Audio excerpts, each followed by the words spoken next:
On comparing the ratios a1 upon a2, b1 upon b2 and c1 upon c2, find out whether the following pair of linear equations are consistent or inconsistent. So we have two different words, that is consistent and inconsistent. So देखो, consistent होगा कोई मतलब उसका solution exist करता है, ठीक। और अभी हमने देखा सोल्यूशन फर्स्ट जब वो इंटरसेक्टिंग पॉइंट वाला केस था, राइट, प्लस सेकंड जब हमारा इनफाइनाइट वाला केस था तब वो सोल्यूशन एग्जिस्ट कर रहा था, और एक पैरेलल लाइन वाला जो केस था वहाँ पे नो सोल्यूशन मैंने लिखवाया था, तो वो इनकन्सिस्टेंट में आ जाएगा। तो अभी हमें 5 क्वेश्चंस में हमें वही देखना है। So moving to first question. So देखो फर्स्ट क्वेश्चन में मेरा सबसे फर्स्ट चीज़ मेरे को स्टार्ट करना हो क्वेश्चन, तो मैं क्या करूँगी, मेरे जो भी पेयर ऑफ इक्वेशंस है, ठीक है, मैंने आपको इजी वे में बताने के लिए यहाँ पे बॉक्स बनाया है 3x + 2y = 5, ठीक है। और हमें क्या रेशियो लेना होता है a1 upon a2 first time में, फिर b1 upon b2, फिर c1 upon c2 अगर दोनों इक्वल आए तो, राइट। फिर सेकंड मेरी इक्वेशन है, देखो इसको मैं थोड़ा सा सॉल्व फॉर्म में if I want to write तो 3x + 2y -5 भी लिख सकते हो = 0, ठीक है। हम एक साइड पे ले लेते हैं, तो ज़्यादा फ़र्क नहीं पड़ता, तो साइन एक दूसरे को कट कर देंगे, ठीक है। पॉजिटिव भी आप उस साइड वाले वैल्यूज़ भी ले सकते हो। हम फॉर सिंप्लीफिकेशन वी आर से this way, okay. So 3x + 2y - 5 = 0, 2x - 3y - 7 = 0। तो देखो first ratio 3/2, a1 upon a2, 3/2 है, this is 2 upon -3 and it is -5 upon -7। Solve करने के बाद ये 2/3, इसको -2/3, 5/7, ठीक है, माइनस माइनस कैंसिल हो जाएगा। और यहाँ पे हम लोग कंपेयर करेंगे।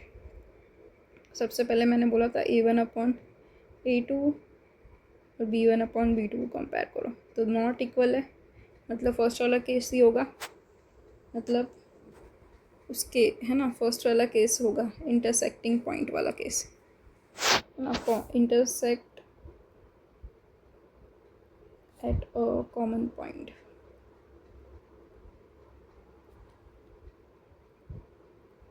राइट। सो इससे मुझे क्या पता चला कि ये कंसिस्टेंट हो जाएगा, क्योंकि इस केस में I can write unique solution, so this is consistent. Moving to next part, that is, देखो इस क्वेश्चन में मैं दिया है 2x - 3y -8 ले सकती हूँ मैं उस साइड पे लेके जाऊँ तो, और 4x - 6y - 9 = 0। अब देखो 2 अपॉन है ना, मैं रेशियो ले रही हूँ a1 upon a2, b1 upon b2 and c1 upon c2। बस ये रेशियो में 4 अपॉन है ना, ये कट हो जाएगा तो क्या आ जाएगा 1/2, ठीक है। 2 1 सा 2 2 सा 4, 3/6 का भी ऊपर नीचे माइनस है, ठीक है, माइनस माइनस कैंसिल, और ये भी हो जाएगा 3 1 सा 3 2 सा, फिर -8 -9, ऊपर नीचे कैंसिल, 8/9 कैंसिल नहीं हो पाएगा। बस अब आपने कंपेयर किया, कंपेयर करके मुझे क्या मिलेगा कि a1 upon a2 = b1 upon b2, ठीक है। ये तो अब कौन से हमारे लास्ट के 2 केसेस थे वो वाला अब बनेगा, और लास्ट वाला क्या है c1 upon c2, ऐसे तो नॉट इक्वल आ रहा है, तो हमारा सबसे लास्ट वाला केस होगा, है ना। सबसे वाले लास्ट वाले केस में हम लोग क्या लिखते थे, नो सोल्यूशन, क्यों, क्योंकि ये हो जाएगी हमारी parallel lines. No solution implies inconsistent. Moving to this part, वापस हमारी पेयर ऑफ इक्वेशंस, देखो यहाँ पे अभी 3/2x + 5/3y -7 is equals to 0 और 9x minus 10y minus 14 is equals to 0, a1 upon a2, तो देखो 3/2 और नीचे 9 अपॉन कुछ नहीं है मतलब 1, रेसिप्रोकल हो जाएगा तो मेरे पास क्या हो जाएगा, ये हो जाएंगे, इसको मैं कट कर सकती हूँ, 1 ज़ा यहाँ पे आ जाएगा, 3 ज़ा, तो ये है ना मेरा 1/6 आएगा। नेक्स्ट वैल्यू देखो b1/b2,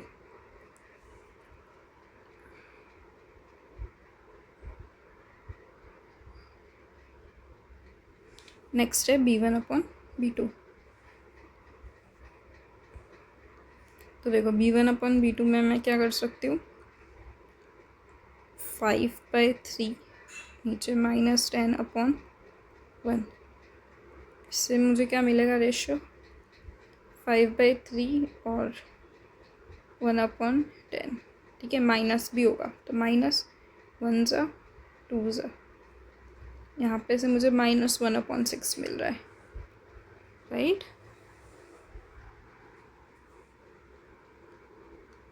ठीक है, कोई मिस्टेक नहीं है हमारे क्वेश्चन में।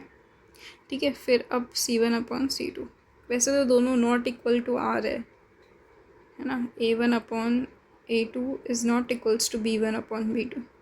अगर इक्वल आए तो हमें C1/C2 फाइंड करने की ज़रूरत है, नॉट इक्वल आए तो आप इस फर्स्ट वाला है ना case, intersects eight a common point, intersects eight a common point, right, तो आ जाएगा unique solution. After unique solution I can right what is my way to write it. If it is unique solution then it is consistent. Okay, moving to the next question. Here I have 5x minus 3y minus 11 is equals to 0 and minus 10x plus 6y plus 22 is equals to 0. तो देखो सबसे first 5/-10 cancel होने के बाद -1/2, 5 1 ज़ा 5 2 ज़ा, ऐसे आपको कैंसिल करना है, 3/6 और यहाँ पे माइनस का साइन है, 3 1 ज़ा 3 2 ज़ा, तो -1/2, -11/22, सो 1 ज़ा और 2 ज़ा, सो ये भी आ रहा है मेरा -1/2। ऐसे तो है ना, ये तीनों मैंने रेशियोज फाइंड किए, A1/A2, B1/B2 और C1/C2, और कंपेयर किया आपने, तो कंपेयर करके क्या पता चला, तीनों इक्वल है। ओके, तीनों इक्वल है तो C1/C2, सेकेंड वाला केस, सेकेंड में इनफाइनाइट सोल्यूशन वाला केस है। ठीक है, को इंसिडेंट लाइन्स मिलेगी मुझे, को इंसिडेंट लाइन से, और इनफाइनाइट सोल्यूशन इसलिए कंसिस्टेंट हो जाएगा। फिफ्थ पार्ट देखो, सबसे पहले एक इक्वेशन में 4/3x plus 2y minus 8 is equals to 0, 2x plus 3y minus 12 is equals to 0। तो देखो अब इसको कंपेयर करूँगी मैं, तो 4/3 और नीचे 2/1, ठीक है, रेसिप्रोकल हो जाएगा। देखो 4/3 मल्टीप्लाई हो जाएगा 1/2। कभी भी नीचे कोई नंबर हो और मतलब ये फ्रैक्शंस को हम इस तरीके से सॉल्व करते हैं।